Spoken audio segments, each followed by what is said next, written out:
Olha aí, meu amigo, mais uma excelente notícia para a economia argentina. Nos últimos tempos eu tenho trazido bastante vídeos nesse sentido, mas é porque as coisas estão caminhando muito bem lá. Aliás, já temos aí 14, 15 meses que as coisas vão no caminho certo na Argentina, graças ao excelente governo que o Javier Milei tem feito. Um cara que não esquece das promessas de campanha que ele fez, promessas realistas que não ficaram dourando a pílula, não foram demagógicas, populistas, coisa séria que foi apresentada e coisas que estão sendo de fato buscadas pelo governo e conquistadas também.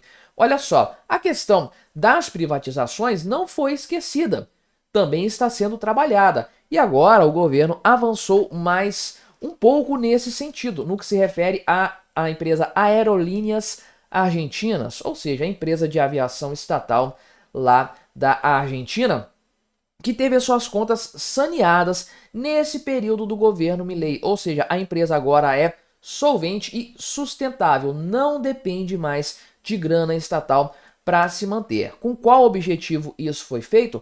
Provar que estatais são eficientes, que estatais podem ser mantidas junto do governo dando lucro? Absolutamente não. O governo saneou a empresa para que ela fique melhor, para ser vendida, para ser privatizada, e isso é muito importante. Vamos conversar então sobre esse tema, mas antes não se esqueça de se inscrever no meu canal se você ainda não for inscrito, e se você quiser colaborar ainda mais com o meu trabalho, você pode se tornar membro patrocinador, só clicar no botão Seja Membro aí embaixo, com valores a partir de R$ 1,99 por mês, isso me ajuda bastante, pode ter certeza disso. Então, o governo aqui da Argentina divulgou essa informação, aliás, né? A própria empresa informou isso, mas como é estatal, dá no mesmo, né? Mas ela informou que não vai precisar de transferência de recursos públicos para operar neste ano. Pois é, meu amigo, a empresa vivia capengando, precisava ser socorrida pelo governo da Argentina. Por quê? Porque estatal, meu amigo, você sabe muito bem como é que funciona. Ou melhor, não funciona. Então é aquela coisa, uma empresa não é, quando ela é estatal, ela não é gerida pelos princípios de mercado, não tem os objetivos corretos, não tem os incentivos corretos, principalmente. Muito mais fácil depender dos cofres públicos e aerolíneas argentinas tem feito isso há muito tempo, pelo menos desde 2008, porque olha só, entre 2008 e 2023, um intervalo de tempo aí de 15 anos, 15, 16 anos, é isso mesmo, 15 anos, né? Essa empresa, a estatal argentina de viagens aéreas, enfim, recebeu quase 8 bilhões de dólares, meu amigo, principalmente para cobrir o déficit operacional da empresa. Em média, nesse período de 16 anos, estamos falando de um prejuízo anual de 400 milhões de dólares. É uma insolvência completa. Essa empresa no livre mercado já teria falido há muito tempo, teria sido vendida, teria sido fatiada, entregue para vários compradores, porque isso é simplesmente insustentável. Mas ela é uma empresa estatal, sempre tem um tesouro nacional pronto para socorrer a empresa, coisa que aconteceu ano após ano. Afinal de contas, ela tem sido deficitária ano após ano. Uma coisa absurda, sem sombra de dúvidas. Então o Tesouro Nacional Argentino socorreu essa empresa sem poder, porque o país já estava com uma dívida crescente, um déficit acachapante que levou a uma impressão de dinheiro completamente descontrolada, que causou a inflação brutal sofrida pelos argentinos nos últimos tempos. Mas tudo isso é passado. O governo Milei chegou e começou a botar ordem na casa e finalmente isso aconteceu. Os resultados agora estão bastante claros e conforme eu já adiantei, isso é um primeiro passo na direção da privatização dessa empresa. Então, o Manuel Adorni, eu estava comentando sobre o Luiz Caputo, falei que ele é porta-voz, ministro da Economia e porta-voz da economia argentina. Errei, é o Manuel Adorni, que é o porta-voz do governo da Argentina, não faz muita diferença também, mas corrijo aqui aquela informação. Então, ele deu uma coletiva de imprensa explicando essa questão e falou, né, que meses antes ele tinha afirmado que a Aerolíneas não precisaria de fundos no primeiro trimestre deste ano. E bem, não vai precisar para o ano inteiro. É melhor do que o que havia sido originalmente previsto. Na verdade, pela primeira vez, olha, pela primeira vez na história da empresa, a Aerolíneas Argentinas registrou um resultado positivo no ano passado, 2024.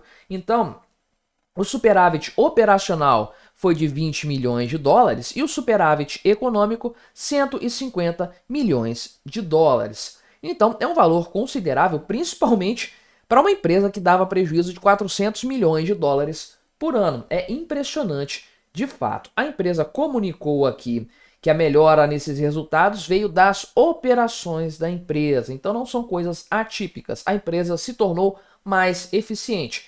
Veja só, ela reduziu o quadro de funcionários em 15%, típico de estatal, tem gente pra caramba trabalhando sem necessidade. Menor nível de funcionários em 15 anos e fechou 19 das 21 agências da empresa no interior da Argentina. Então, mais de 1.600 pessoas foram demitidas, 85 cargos de alto escalão foram eliminados, 8 diretorias dentro desse montante aqui, 20 cargos de gerência e mais de 50 cargos de diversas categorias. Rotas improdutivas foram canceladas e a empresa se focou realmente nas rotas que tinham melhores resultados. Hoje, todas as rotas da Aerolíneas Argentinas, todas elas são lucrativas, não tem nenhuma que seja deficitária neste momento. Ok que a queda no preço do petróleo ajudou a empresa, porque 30% do valor total do custo é decorrente dos combustíveis, porém, de fato, isso é uma notícia muito boa a ser comemorada com ou sem preço baixo do petróleo. E principalmente, isso aqui indica, né, o próprio comunicado da empresa mostrou isso, o interesse em privatização. Não tem ninguém falando hoje que quer comprar a empresa, mas a ideia sim é colocá-la à venda. Olha só. Então, o comunicado da empresa diz que isso aqui é um ponto de inflexão para a estatal, porque não só ela deixou para trás mais de uma década de déficit, agora está tendo lucro, mas ela também projeta um modelo de gestão autossustentável focado em eficiência e produtividade, construindo a viabilidade necessária para, olha só, uma eventual privatização, ou seja, valorizar a empresa, mostrar que ela é lucrativa, que ela pode dar certo, para depois vendê-la no mercado. Isso é muito importante. Eu acho engraçado a mentalidade de alguns. Eu lembro do Ciro Gomes comentando a respeito do Bolsonaro, que algumas privatizações foram feitas no governo Bolsonaro, você se lembra? Faria mais, o governo faria mais se o STF deixasse. O STF sacaneou o governo nesse sentido. Mas o Ciro Gomes falou naquela época que o Bolsonaro vendeu apenas empresas lucrativas. Ele falou que absurdo, você vai vender uma empresa que está dando lucro? Mas caramba, quem que vai comprar uma empresa deficitária, uma empresa que está dando prejuízo? Quem fizer isso vai pagar muito barato por ela, então não vai ter geração de caixa para o governo, que era o grande interesse naquele momento, além de reduzir a máquina estatal, é claro. Então, obviamente a empresa tem que estar boa para ser vendida num preço interessante, num preço justo, que é justamente o que o governo da Argentina quer fazer com a Aerolíneas. Muito importante isso, por sinal, um resultado muito positivo. Volto a dizer, não é para mostrar que estatal pode dar lucro, que maravilha, vamos manter as estatais, não, não é nada disso. É para vender essa empresa, torná-la eficiente, torná-la lucrativa, para torná-la atraente para possíveis compradores. Mais uma promessa de campanha do Javier Milei, portanto, sendo cumprida. Olha aí, meu amigo, o Brasil está perdendo milionários a toque de caixa. Pois é, em 2024 foram 800 que deram no pé, deixaram o Brasil, abandonaram a sua pátria, provavelmente para ir para um pedaço de terra um pouco mais seguro, um pouco mais livre, um pouco menos intolerante a pessoas bem-sucedidas. O principal destino foi justamente a Guiana brasileira, né? A Guiana, ou Pernambuco de pé, Portugal, Como nós bem imaginamos, né? É muito típico de ver brasileiros com alguma condição financeira metendo o pé daqui e indo para um país que é mais acessível, mesmo idioma, uma cultura parecida, uma boa porta de entrada para a Europa, enfim. O Brasil, como bem sabemos, é um ambiente totalmente hostil para pessoas que ganham dinheiro. É natural que elas saiam do país. E isso é um grande problema, no fim das contas, um dos grandes entraves ao nosso desenvolvimento. Vamos conversar então sobre esse assunto, mas antes não se esqueça de se inscrever no meu canal se você ainda não for inscrito, e se você quiser colaborar ainda mais com o meu trabalho, você pode se tornar membro patrocinador, é só clicar no botão Seja Membro aí embaixo, a partir de R$ 1,99 por mês. Isso não te custa tanto assim, mas me ajuda bastante, pode ter certeza disso. Então, veja só, no ano de 2024, o Brasil perdeu 800 cidadãos com patrimônio superior a R$ 1 milhão. Não, US$ 1 milhão, que dá aí quase R$ 6 milhões. Um patrimônio considerável, sem sombra de dúvidas. Isso aqui é um patrimônio líquido, obviamente. Uma análise aqui da Henley Private Wealth Migration. Como pronuncia isso aqui? Acho que é private, né?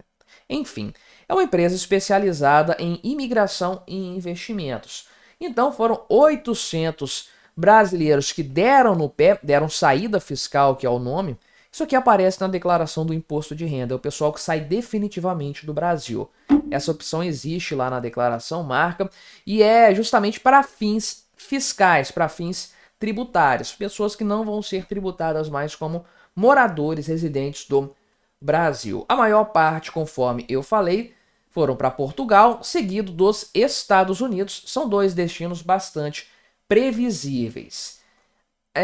Tem países piores do que o Brasil nesse sentido de perda de milionários. Qual que é o líder do ranking? A China, pois é, 15 mil milionários deixaram o país no ano passado. Então veja que é um número 20 vezes quase maior do que o do Brasil, embora a população chinesa não seja 20 vezes maior do que a brasileira. É mais ou menos 6 vezes, ou seja, o ambiente chinês é ainda mais hostil para pessoas ricas, obviamente por outros fatores, fatores de perseguição, fatores de ter um governo claramente comunista e que, bem, o destino de pessoas ricas lá é meio estranho. Vários casos atestam isso aí, o pessoal tá dando no pé o quanto eles puderem.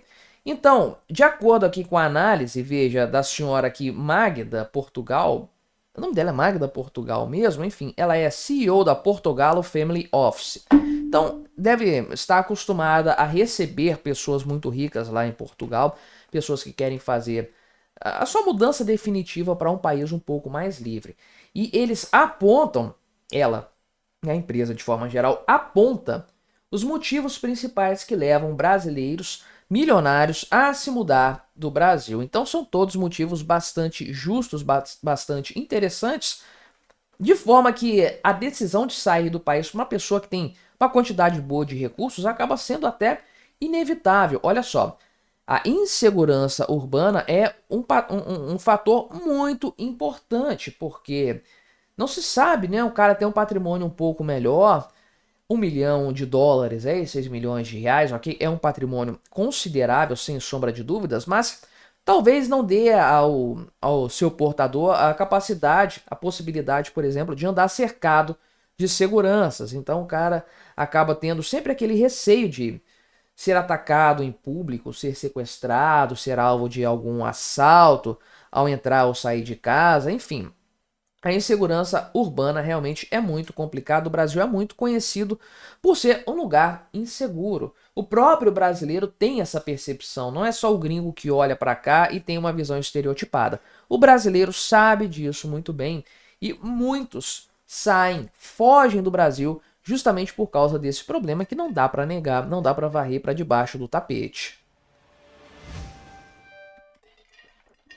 Só isso? Não, tem outros fatores aqui também, principalmente aqueles relacionados a questões financeiras, ao risco de tributação de uma sobretaxa imposta pelo governo Lula para essas chamadas grandes fortunas, inclusive na questão da compensação para isenção do imposto de renda. Então, muita gente temendo esse cenário muitos milionários estão dando o pé, metendo o pé do Brasil antes que a coisa seja consolidada e o imposto seja cobrado. De fato, a questão da instabilidade econômica de forma geral também pesa nesse sentido aqui. E de maneira geral, qualidade de vida. Aqui no Brasil é difícil você ter uma qualidade de vida boa. Você ter um lugar assim que é bem tranquilo, você mora bem, você tem um acesso à saúde, à segurança, é uma coisa assim bastante bem executada. E você ter um pouquinho mais de dinheiro não vai fazer você ser tratado como um inimigo da nação. Isso não existe no Brasil. É importante frisar isso. Claro que você já sabe, mas o Brasil é um país extremamente hostil à riqueza. Você prosperar no Brasil, você ser uma pessoa rica, é praticamente um crime, talvez um crime hediondo. É como se você estivesse roubando das pessoas. Aqui no Brasil, você só é bem tratado se você for um dependente da vontade alheia, de caridade, de benefício estatal. Aí você é o rei da cocada preta. Aí a esquerda vai te pegar no colo e vai te ninar. Agora, se você, por conta própria, correndo atrás dos seus objetivos e contra todas as expectativas, as possibilidades, conseguir prosperar no Brasil, aí você é um inimigo da pátria. Você tem que ser tratado com a pior das ralés. Então, é complicado. O cara ganha dinheiro trabalhando, ralando e gera riqueza para o país nesse sentido.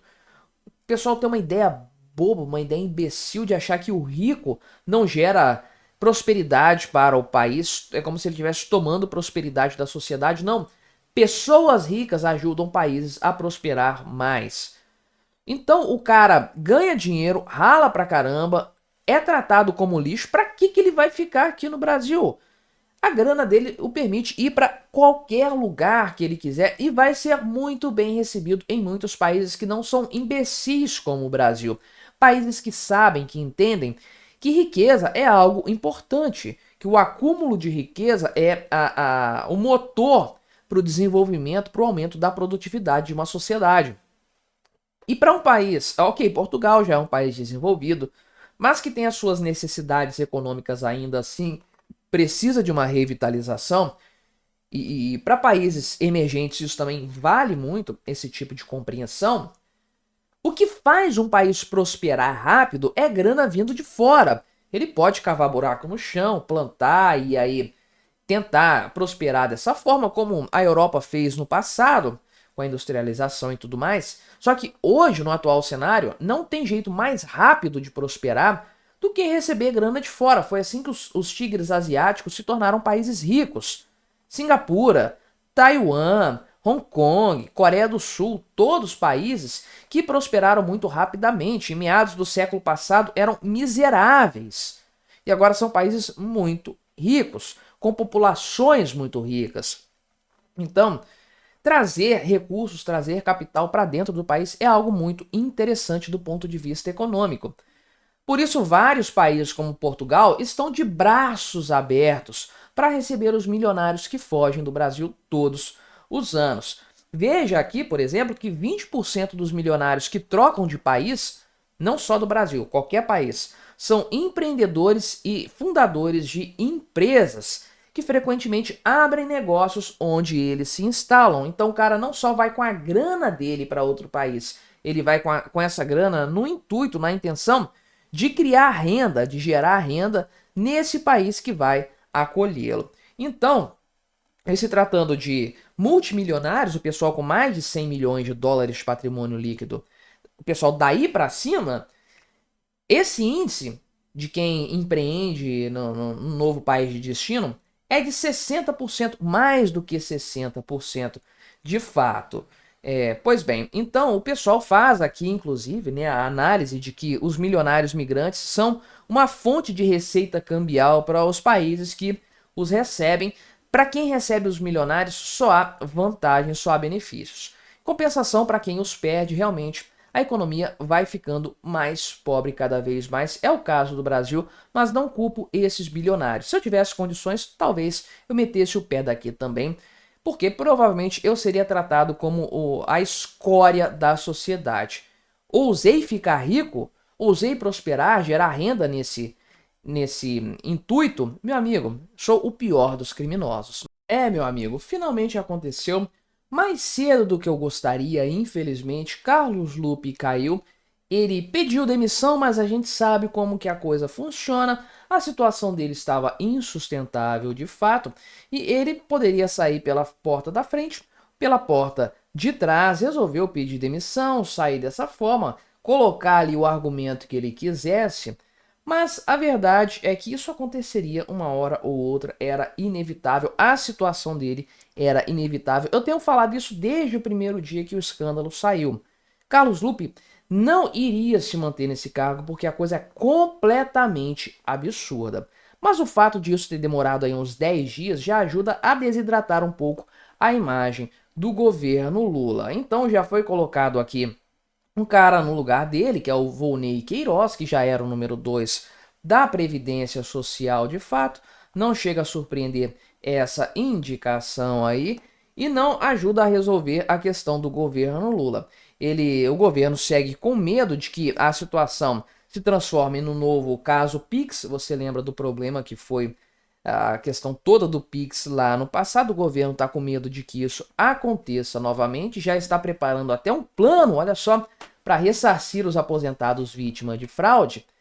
Mas a verdade é que nem uma coisa nem outra vai estancar a crise que começou agora e vai aumentar ainda mais, especialmente se a oposição souber fazer uma CPI de qualidade nesse caso aqui. Se a oposição virar oposição de verdade, coisa que não aconteceu até o momento. Vamos conversar então sobre esse assunto, mas antes não se esqueça de se inscrever no meu canal se você ainda não for inscrito, e se você quiser colaborar ainda mais com o meu trabalho, você pode se tornar membro patrocinador, é só clicar no botão Seja Membro aí embaixo, com valores a partir de R$ 1,99 por mês. Isso me ajuda bastante, pode ter certeza disso. Então, qual que é o ponto principal desse caso todo? A inevitabilidade da demissão do Carlos Lupe.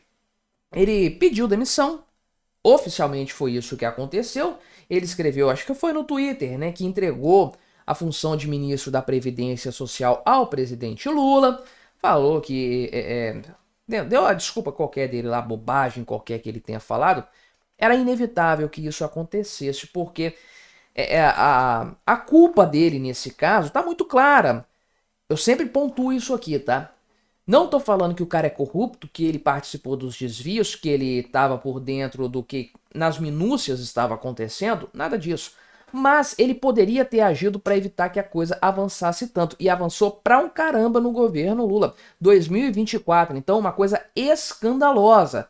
Ele poderia ter agido no sentido de mitigar esse problema, evitar que ele se tornasse um problema tão grave assim, e não fez nada.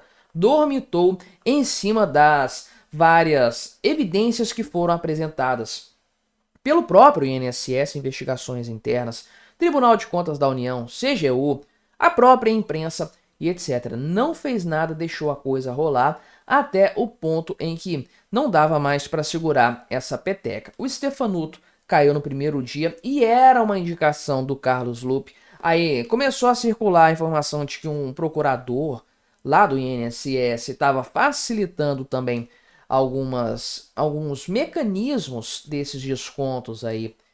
E esse cara foi indicado pelo Carlos Lupe também. A situação ficou insustentável e ele acabou tendo que entregar o cargo. Por quê? Cada dia que ele passava a mais no governo, ele queimava mais o filme do Lula. O Lula tinha que ter demitido esse cara logo de início. Quando a coisa estourou, talvez nem no primeiro dia, ok, mas no segundo dia. Porque a coisa estava muito clara. O problema relacionado à péssima gestão do ministério estava evidente. O Lula ficou cozinhando isso aí vários e vários dias, e isso ajuda a mostrar que o Lula não está nem aí para os aposentados. Ele está mais preocupado com o caráter político do seu gabinete ministerial. Mas o Carlos Lupe já é carta fora do baralho. Eventualmente vai acabar sendo alvo de alguma investigação, sem sombra de dúvidas. Entra no seu lugar Volney Queiroz, nenhuma surpresa nesse sentido aqui, isso já estava meio, inclusive, que esperado, e de fato, né, O grande problema é o seguinte, o Volney estava naquela reunião do INSS que o problema foi apresentado pela primeira vez para o Carlos Lupe, mas isso é uma questão para ser avaliada pela oposição, inclusive, nas próximas cenas dessa novela. O governo está muito preocupado com a repercussão disso aqui, então o governo quer comunicar diretamente com os beneficiários do INSS, não só os lesados por esse esquema, todos os 40 milhões de beneficiários. Então, o governo quer evitar que a coisa vire um caso Pix. Então, vai ter aqui uma estratégia, né? Olha só. Para quem teve o desconto, o governo vai esclarecer se essa cobrança foi legal ou não. Nos casos irregulares, o governo vai informar como o ressarcimento vai ser feito. De onde que vai vir o dinheiro? Ninguém sabe até o presente momento. E para os casos em que não houve nenhum tipo de desconto, vai chegar uma mensagem falando que está tudo certo, tudo ok, a coisa realmente está normalizada. E é uma coisa cruel, porque você é beneficiário do INSS, você consegue analisar o que está sendo pago, o que está sendo descontado de você, se você souber mexer no celular, no aplicativo do INSS ou no computador. Agora, idosos, pessoas deficientes, gente com pouca instrução, tem muita dificuldade para acompanhar isso aí.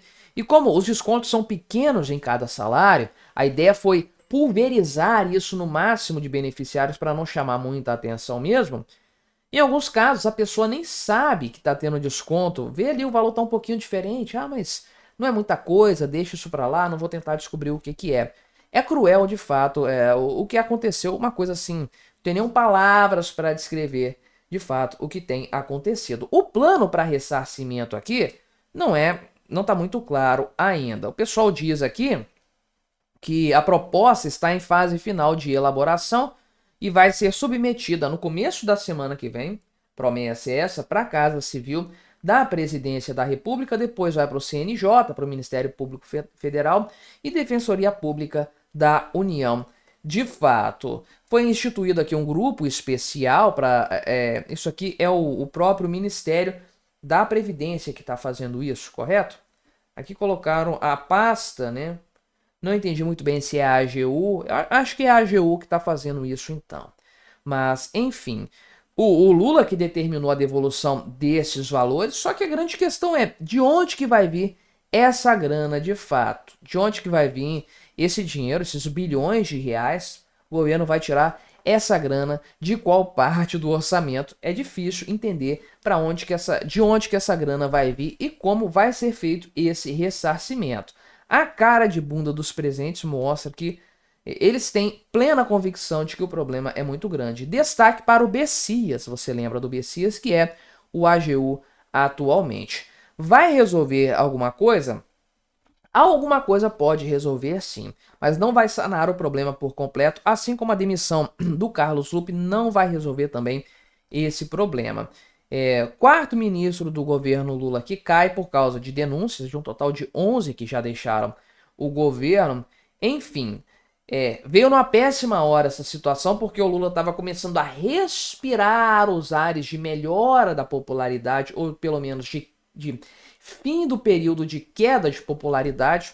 Aí veio mais essa bomba para o governo, que é uma bomba atômica. A coisa ficou bastante pior, sem sombra de dúvidas. Então, realmente aqui o Lula ficou numa fragilidade política muito grande, ficou entre a cruz e a espada porque não queria tirar o Carlos Lupe e perder o PDT, que ameaçou fazer isso se o Carlos Lupe fosse demitido, e aí o Lula manteve o cara, mesmo o Lupe falando várias vezes que sabia do que estava acontecendo, tinha consciência dessa situação e não fez nada para resolver. A situação se tornou insustentável e aí realmente o cara saiu ou foi saído do governo. E aí o Lula fica sem capital político para indicar outra pessoa para o lugar, para fazer uma manobra com algum partido do Centrão. Ninguém quer se aliar ao Lula, principalmente nesse momento.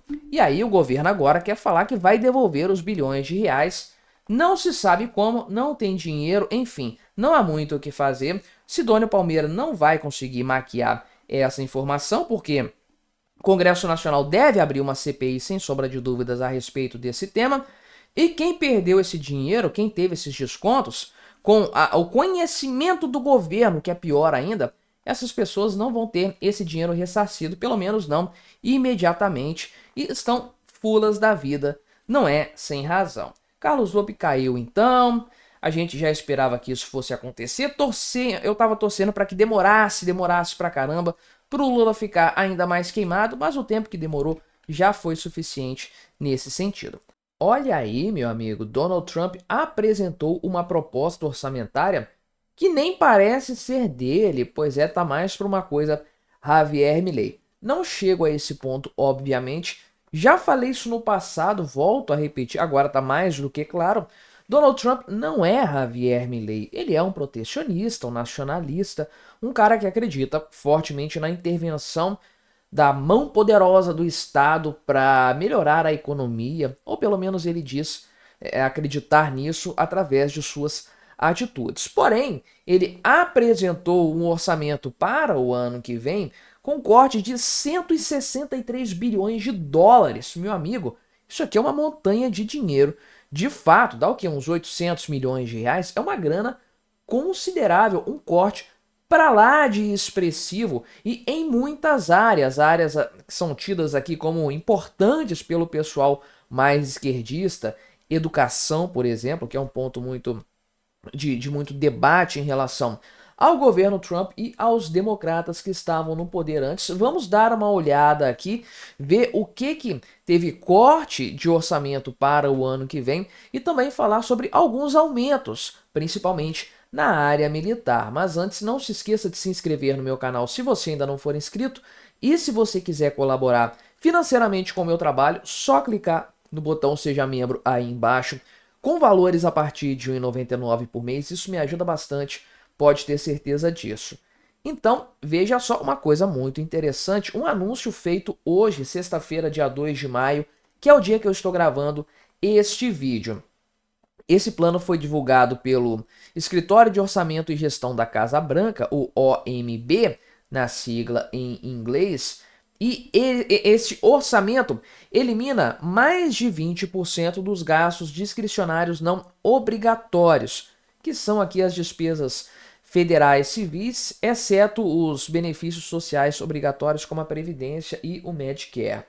Então são 163 bilhões de reais, meu amigo, para o orçamento do próximo ano, a menos uma redução, um corte em relação ao que temos para 2025, ou melhor, os Estados Unidos têm para 2025, lembrando que o orçamento deste ano foi aprovado pelo governo anterior, então o Trump não teve nenhum tipo de poder em relação a esse orçamento. De maneira geral, houve um corte, né, ou haverá, isso aqui vai passar pelo Congresso também, você sabe, funciona mais ou menos como aqui no Brasil. Então, o orçamento para 2026 reduz 23% dos recursos para áreas como saúde, educação e meio ambiente, fazendo com que esse gasto específico, o gasto discricionário não obrigatório, chegue ao menor nível desde 2017. Pois é. Por outro lado, há uma alta aqui considerável de gastos militares, 13%, e também segurança interna, 65% na comparação com 2025. Então o governo Donald Trump tem algumas prioridades e vai cortar de outras áreas, mas de maneira geral, no cômputo geral, com cortes e aumentos, a redução é considerável. Principalmente se você pensa em matéria de valores absolutos. No percentual não é tão impactante assim, frente ao orçamento geral, a gente vai chegar nesse número. Pois bem, esse plano orçamentário do governo Donald Trump já foi apelidado de Skinny Budget, ou orçamento magro. Então, este plano, tal como acontece aqui no Brasil, ele é um esboço das prioridades do governo que é apresentado para o Congresso Nacional para que esses parlamentares façam de fato a votação a respeito do orçamento que vai ser aprovado e vai ser utilizado para o próximo ano. Acontece que o Donald Trump tem uma influência grande na base legislativa, ou seja, pelo menos parte das mudanças que ele propõe, ele tem muita chance de conseguir aprovar de fato.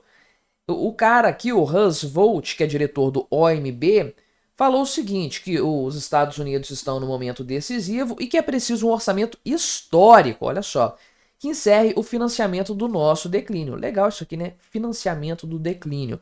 Muitos países, como o Brasil, estão fazendo isso aqui de fato. E bem, ele diz que o orçamento tem que colocar os americanos em primeiro lugar e oferecer apoio às Forças Armadas e à segurança interna. Qual que é o grande objetivo do governo Trump nessa história? Sem sombra de dúvidas, conter o avanço brutal da dívida dos Estados Unidos. Então, olha só, a dívida total já ultrapassou 36 trilhões de reais. É insano isso aqui, meu amigo, insano. 36 trilhões de dólares, eu falei reais. Tô ficando doido, 36 trilhões de dólares. É muito dinheiro, meu amigo. Não sei nem converter isso aqui de cabeça para reais. Dá o quê? 170 trilhões de reais. É um dinheiro assim absurdo, de fato. Uma dívida que está crescendo num ritmo de 1 trilhão de dólares a cada 120 dias, pelo menos na era Joe Biden era assim. Então, é preciso equilibrar as contas sem sombra de dúvidas. Isso aqui está ficando insustentável de fato. Há um porém nesse caso que é a questão das isenções fiscais. Lá no passado, Donald Trump aprovou tais isenções e acredita-se também que o Congresso vai aprovar a extensão desses cortes que estão vigentes desde o passado, a manutenção disso agora neste novo governo Donald Trump.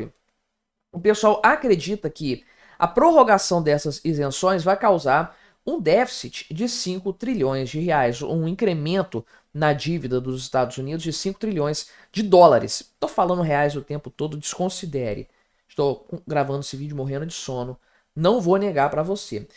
Mas eu não sei se esse número aqui é referente a um único ano. Acredito que não, seria absurdo demais. Deve ser um período, que eu não sei qual é a duração, não é falado aqui. Porque olha só, no orçamento de 2024, os gastos totais foram de 6,8 trilhões de dólares.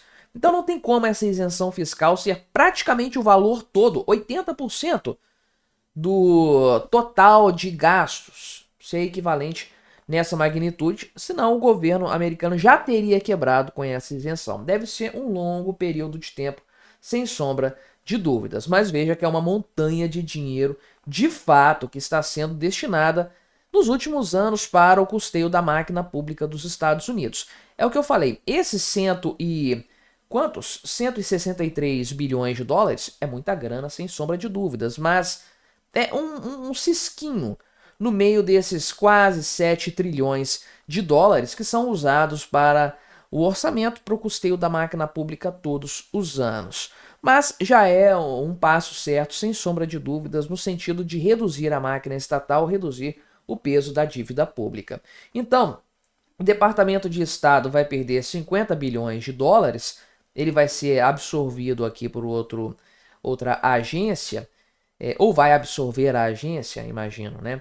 A Receita Federal dos Estados Unidos vai perder aí 2 bilhões de dólares.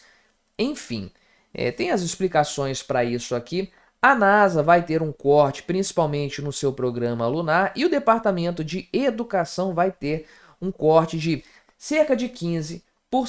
O Departamento de Habitação e Desenvolvimento Urbano vai ter metade do orçamento perdido, cortado. Por outro lado, o pessoal aqui da segurança vai ter um incremento de valores, meio bilhão de dólares para fortalecer a segurança nas fronteiras, 766 milhões para a compra de tecnologias de vigilância e a manutenção de 22 mil agentes de patrulha de fronteiras. Enfim, são as prioridades aqui do governo, naturalmente. Causou toda uma celeuma em relação aos democratas, mas a verdade é, o orçamento dos Estados Unidos já é insustentável há algum tempo. Algo tinha que ser feito e qualquer corte de gastos, qualquer corte no orçamento tem que ser louvado, tem que ser comemorado. É raro de acontecer. Quando que isso aconteceu no Brasil? Quando que isso acontecerá no governo Lula? Isso nunca vai acontecer, os gastos apenas sobem. Muito interessante ver isso aqui. Quem dera o Donald Trump fosse um cara a mais com essa pegada liberal de redução do Estado. As coisas fluiriam muito melhor para os Estados Unidos, sem sombra de dúvidas. Mas isso aqui, não vou negar, é um passo muito importante numa direção correta e necessária. Meu amigo, parece que não passa um santo dia sem que nós tenhamos pelo menos um vislumbre de corrupção no horizonte do governo Lula. Olha só, Petrobras, pois é, aquela empresa favorita do PT junto ali com os Correios, Petrobras avança em licitações para retomar obras em algumas refinarias. Quais são? Comperj e Abreu e Lima. Sim, aquelas duas obras, aqueles dois intentos maléficos que estiveram envolvidos até o tampo em escândalos de corrupção lá na época da Operação Lava Jato, que foram bastante esclarecidos, mas a gente sabe, a Operação Lava Jato acabou, só existe para o Collor, né? Então acabou por completo, tá todo mundo restaurado, todo mundo restabelecido.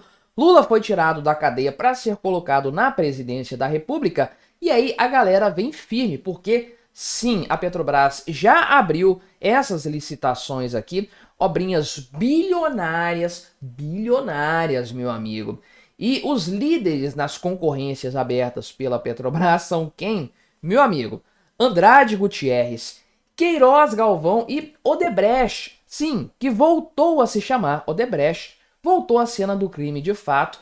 Quem diria que essas três empreiteiras envolvidas até o tampo com corrupção na época da Lava Jato iriam voltar para esse cenário? Imagine o meu choque. Vamos conversar sobre esse tema, mas antes não se esqueça de se inscrever no meu canal se você ainda não for inscrito. E se você quiser colaborar ainda mais com o meu trabalho, só clicar no botão Seja Membro aí embaixo. A partir de R$ 1,99 por mês não te custa tanto assim, mas me ajuda bastante, pode ter certeza disso. É impressionante esse negócio de fato. Então, aqui é o Complexo Petroquímico do Rio de Janeiro, Comperj, que é a obra maior, e a Abreu e Lima, refinaria Abreu e Lima, que é considerável também, sem sombra de dúvidas. E, meu amigo, esse negócio da refinaria Abreu e Lima se arrasta há décadas, não sai do papel. Um projeto que foi feito sob medida para agradar a Venezuela, às custas de dinheiro público brasileiro. Foi um antro de corrupção, foi o símbolo da Operação Lava Jato e tá aí a todo vapor de fato. Então, esses dois projetos foram paralisados na época da Lava Jato por causa de problemas de corrupção. Mas o Lula voltou ao poder no intento de fazer de novo as mesmas coisas. Então, ele já deu a ordem lá em 2023 para a Petrobras retomar os investimentos. Ou seja, desperdiçar dinheiro para favorecer as empreiteiras e outras coisas também. O Lula mandou a Petrobras voltar com fábrica de fertilizante. Tudo isso tinha acabado na época do Temer e principalmente do Bolsonaro. A Petrobras ficou uma empresa mais enxuta e, portanto, mais eficiente, dando lucro pra caramba depois de prejuízos na era petista. Agora voltou a dar prejuízo. Pois é, último trimestre do ano passado, a Petrobras, acredite ou não, deu prejuízo. É o novo normal do governo Lula, tão normal que tá aí, ó, essa galera toda envolvida nesses projetos. Olha só. Então, a refinaria Abreu e Lima tem uma licitação, vai ser lançada a licitação para 3 lotes de obras, total de quase 5 bilhões de reais, e da Comperj foram feitos aqui 6 lotes, um valor somado de cerca de 14 bilhões de reais. Então é muita grana, meu amigo, muita grana envolvida nessa história e muita gente das antigas querendo participar para dividir esse butim. Olha só, os líderes nas concorrências, quem são? Olha que grande novidade, Andrade Gutierrez e Queiroz Galvão e a Odebrecht, que voltou a se chamar Odebrecht. Pois é, meu amigo, na época da Lava Jato, a empresa teve até que mudar de nome para se desvincular dos casos de corrupção. Enfim, aí passou a se chamar Novo Honor. Aí depois, né, no principal negócio ali, a holding virou Novo Honor, a construtora foi rebatizada de OEC, que é Odebrecht Engenharia e Construções, Só que voltou de novo para Odebrecht, voltou para o padrão de fato. É impressionante, né? A empresa aqui foi totalmente reabilitada. Na verdade, todas as três gigantes do setor aqui foram reabilitadas porque fizeram lá no passado os acordos de leniência. Pois é, meu amigo. Isso deveria ser escandaloso, mas a gente está no Brasil, o país dos escândalos.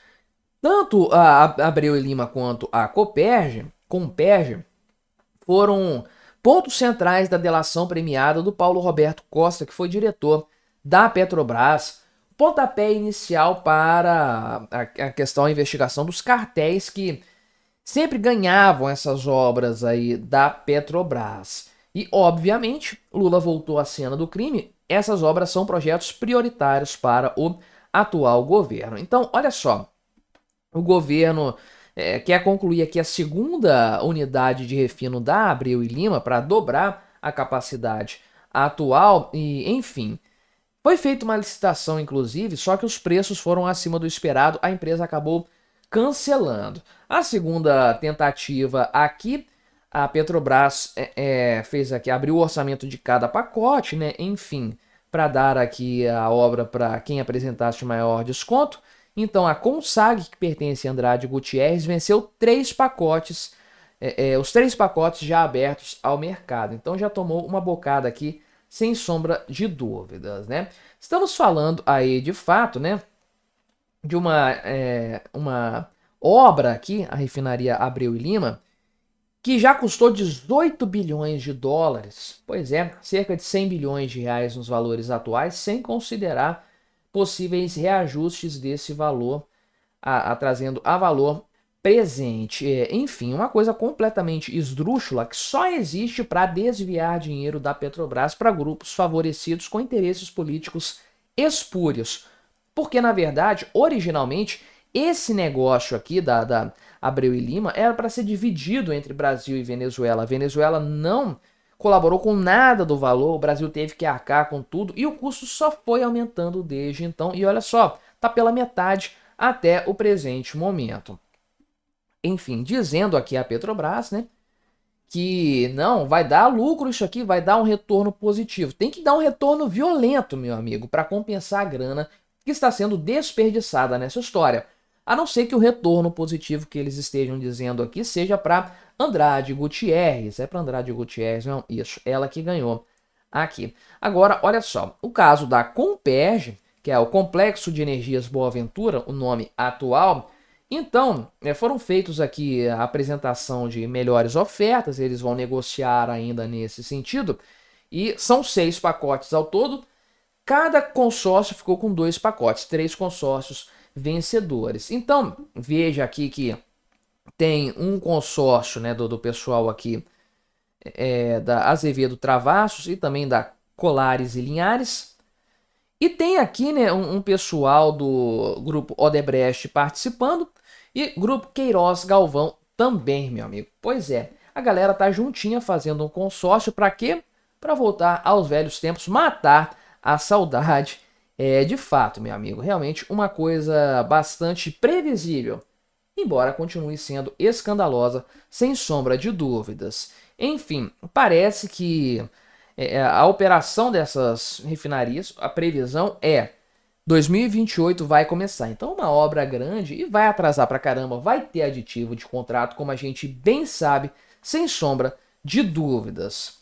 De fato, é o padrão sendo retomado novamente. O Brasil é o país do descaramento. Então, isso aqui deveria escandalizar qualquer pessoa, deveria virar matéria de CPI no Congresso Nacional, mas ninguém liga para isso mais. No fim das contas, muita gente leva dinheiro nessa história. Estamos vendo apenas um repeteco do que aconteceu no passado. Levou ao impeachment, levou à prisão de uma tonelada de pessoas, levou a acordos bilionários de leniência, mas tudo isso foi revertido, todo mundo voltou ao padrão atual, finge que isso nunca aconteceu. Mas me diga aí o que você achou da minha análise, colabore com o nosso debate, se inscreva no meu canal se você ainda não for inscrito e até a próxima.